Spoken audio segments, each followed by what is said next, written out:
Good evening to all of you, dear students. Good evening, everyone. How are you? As you know, आज हमारा TGT English का paper था और काफ़ी students के मैसेज आए कि अच्छा हुआ है सर, तो बहुत अच्छी बात है भाई, आप सभी को बिल्कुल कॉन्ग्रेचुलेशंस। और आज देखेंगे कि कौन से वो 15 क्वेश्चंस हैं जो कॉमनली सभी के एग्जामिनेशन में पूछे गए हैं, क्या उनके आंसर्स हो सकते हैं वो हम डील करेंगे। और फर्स्ट क्वेश्चन हमारा, farmer students of a school और कॉलेज, किसी भी स्कूल और कॉलेज के फॉर्मर स्टूडेंट को क्या कहते हैं, ये आपका एक आंसर बताना है। इंचार्ज है, एक्सपर्ट है या अलमनी है, क्या इसका एक आंसर होगा। तो यहाँ पर जिस बच्चे ने बी आंसर टिक किया है, बिल्कुल आपका सही आंसर वो होने जा रहा है। तो इस क्वेश्चन का आंसर जो है बी आंसर है, ठीक है। तो हम क्या आंसर देंगे, बी आंसर। अब चलते हैं नेक्स्ट क्वेश्चन पर। 47, नरेशन को चेंज करना है और देखिए बड़ी, ये सभी को एक नंबर मिलने जा रहा है ग्रेस के तौर पर, क्योंकि आई एम थिंकिंग ये प्रेजेंट टेंस में क्वेश्चन दिया गया है और इसको हर जगह पर पास्ट में चेंज किया गया इनडायरेक्ट स्पीच में, जबकि प्रेजेंट कॉन्टिन्यूस को पास्ट कॉन्टिन्यूस में चेंज करना चाहिए था। तो सभी को ये आंसर में इसका एक नंबर बिल्कुल मिलेगा भाई। फिर भी जिस हिसाब से इसको ये चेंज करवाना चाह रहा है उसको उसके अकॉर्डिंग मैं बता देता हूँ। टुमारो को हम द नेक्स्ट डे में चेंज करेंगे और एक ही ऑप्शन ऐसा है जहाँ पर द नेक्स्ट डे दिया गया है, वो है बी ऑप्शन। और यही हमारा इसके अकॉर्डिंग जो ये पूछना चाहता था वो आंसर हो जाएगा। बट ये थोड़ा सा प्रिंटिंग एरर है, तो आप डोंट वरी, खुश हो जाइए, एक नंबर आपको मिलेगा अगर जिसका किसी का नहीं भी हुआ है सही। उसके बाद हम नेक्स्ट क्वेश्चन देखेंगे। Choose the correct synonym of genius. Genius का क्या एक सिनोनिम होगा। जीनियस आप पता, ये टैलेंटेड पर्सन्स को बोलते हैं। तो यहाँ पर सी आंसर आप जो भी दे रहे हैं बिल्कुल सही आंसर आपका।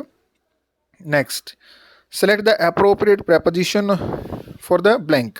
He has not yet recovered dash his illness. चूँकि येट और सो फार प्रेजेंट परफेक्ट और पास्ट परफेक्ट टेंस में प्रयोग किए जाते हैं और नेगेटिव सेंस में यूज होते हैं, तो नोट का प्रयोग हम करते हैं। और प्रेपोजिशन पूछी गई है तो यहाँ पर recovered from illness, D answer हम इसका सही आंसर मानेंगे। ये टिक हो रहे हैं बट आप मेरी आवाज़ सुने, जो भी आंसर मैं बता रहा हूँ उसको ही आप सही माने। मुझे भी नहीं पता ये आंसर कैसे कहाँ पर क्या ये हो रहा है, बट डी इसका सही आंसर होगा। उसके बाद 50 नंबर क्वेश्चन को हम देखेंगे। अलायंस शेयर, ये ईडियम होता है जिसका मीनिंग क्या होता है, मेजर सेक्शन या मेजर पार्ट या मेजर शेयर। तो यहाँ पर जो भी स्टूडेंट हमारा बिल्कुल ए जिसने आंसर दिया है, और ये पेपर जिसने भेजा मेरा स्टूडेंट है, बहुत अच्छे आंसर उन्होंने दिए हैं, बहुत अच्छा लग रहा है। अभी तक कोई भी आंसर उनका गलत नहीं हुआ है। Next question, select the correct antonym. Correct antonym क्या होगा। ग्लूमी का मतलब होता है सैड, अनहैप्पी। तो एंटोनिम क्या होगा इसका, चीयरफुल। यहाँ पर जो है सी इसने टिक कर रखा है, छोटा सा टिक किया हुआ है, डर लग रहा था कहीं गलत ना हो जाए और कोई चेक करेगा तो क्या सोचेगा, बल्कि सही आंसर है, वेरी गुड। 52, कंजंक्शन इसमें फिल करना है। I shall not go, and नहीं आ सकता। I shall not go unless I am invited, जब तक नहीं। तो unless and until both are use to show conditions. Unless is use to show condition and also until, like, but until time के reference में, but यहाँ पर until नहीं है तो अनलेस का प्रयोग बेटर आपका बी आंसर रहेगा, बी। आवाज़ सुनिए, ये टिक पता नहीं कैसे हो रहे हैं, इस पर मत जाइएगा, ठीक है। 53 नंबर क्वेश्चन आप देखिए। नरेशन के अच्छे खासे क्वेश्चन आए हैं और चूँकि ये इंट्रोगेटिव है, कल पीजीटी वाले में भी आया था। यहाँ पर आपको हैज़ बीन यूजिंग जो है दिया गया है, कैसे आप इसको चेंज करेंगे।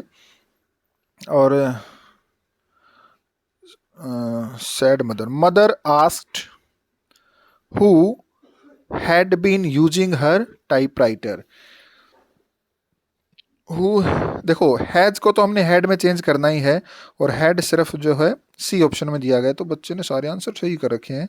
इसका मतलब हमारा स्टूडेंट जो है ब्रिलियंट लग रहा है हमें, C answer. 54, who can say what will turn up next. Turn up का मतलब होता है हैपन, क्या होगा नहीं पता किसी को, आगे क्या होगा कोई नहीं कह सकता ये बात। तो turn up is used for happen, D answer. उसके बाद है choose the part of the sentence that has error. ऐसे पार्ट को चूज करना है आपको। She does not resemble to either of her parents. A B C और D में से आपको चूज करना है। मैं यहाँ पर बता दूँ आपको, रिजेंबल टू जो है, resemble is followed by direct object without any preposition. ये एक रूल होता है, resemble is used with direct object without preposition. तो रिजेंबल के साथ टू जो प्रयोग किया गया यहाँ पर इसकी ज़रूरत नहीं है। ये इस बच्चे का एक गलत अभी तक हुआ है। 10 क्वेश्चन में से एक क्वेश्चन अभी तक गलत हो गया इसका। बी आंसर आपका बिल्कुल होना चाहिए भाई। बी पार्ट में यहाँ पर टू का प्रयोग ना करिए आप। रीज़न क्या है वो भी मैं आपको बता चुका हूँ। B answer. Next 56, when I was first come to this house it be a very quiet. कह रहा कि जब मैं यहाँ आया, तो पास्ट के बारे में रेफरेंस दे रहा है। इट वाज वेरी क्वाइट यहाँ पर बहुत है, बिल्कुल भाई आप समझ पा रहे होंगे। तो when I first came to this house it was, बिल्कुल ये सही आंसर है बच्चे का। बी आंसर इसका भी सही है। 57 देखिए, Peter try to come in quietly but his mother hear him. भाई पीटर कोई नाम है, वो बिल्कुल चुपचाप कैसे आना चाह रहा था, लेकिन उसकी माँ ने उसकी आवाज़ जो है सुन ली। तो आना चाह, तो ट्राइंग तो होगा नहीं, अकेला ट्राइंग हम यूज़ नहीं करते मेन वर्ब के रूप में। इसको हेल्पिंग वर्ब चाहिए थी। वाज ट्राइंग नहीं होगा और इज ट्राइंग बिल्कुल नहीं होगा। तो यहाँ पर ट्राइड आ गया है पास्ट के रेफरेंस में, दोनों ही कॉन्टेक्स्ट में जो है। ए ऑप्शन इसका बिल्कुल सही आंसर होगा। सी लगा दिया था, ए कर दिया, बिल्कुल अच्छी बात है। उसके बाद 58 नंबर क्वेश्चन की ओर देखेंगे हम, जिसमें आपका पैसिव वॉइस है। पैसिव वॉइस और नरेशंस आए गए हैं। बीज मेक हनी। सभी को पता है मधुमक्खियाँ क्या बनाती हैं, शहद बनाती हैं। तो हनी को आगे लेके आइए। मेक फर्स्ट फॉर्म में प्रेजेंट इंडेफिनिट है, तो इज एम आर तो लगनी थी, हनी के साथ इज लगा दिया। हनी इज मेड बाय बीज। तो इसका डी आंसर जो बच्चे ने टिक किया वही सही आंसर है। मैं इस पर टिक नहीं करना चाहूँगा, बच्चे की बिल्कुल भाई रेस्पेक्ट करेंगे। somebody has put out the light। Put out क्या, बुझा देना, किसी ने इसको पुट आउट कर दिया है। somebody has put out what, the light। Light को हम आगे लेकर के आएंगे, और चूंकि प्रेजेंट परफेक्ट है तो बीन तो लगेगा ही, और लाइट हमारी सिंगुलर की तरह यूज होगी। The light has been put out by somebody। The light has been put out by somebody। ये भी सही answer, B answer is the appropriate. देखो लेमिनेट कर रखा है ऑप्शंस को, इसलिए मैं कहता हूँ ऑप्शन से खेलिए। अगर आपको इंग्लिश नहीं भी आती तो ऑप्शंस के माध्यम से कैसे सही आंसर करेंगे। आप YouTube channel English by Joginder sir से सीखिए, वहाँ पर कैसे मैंने वॉइस नरेशन को सोल्व करना सिखाया है। टेलीग्राम पर PDF आपको दी है। तो Telegram English by Joginder sir और यूट्यूब चैनल को आज ही सब्सक्राइब आप कर सकते हैं।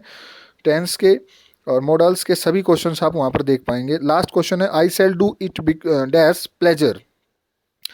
तो मैं खुशी से इसको करूँगा। बच्चे ने भी आंसर लगाया है, और मैं क्या बताऊँ, मेरे स्टूडेंट के 14 क्वेश्चन हुए सोल्व 15 में से।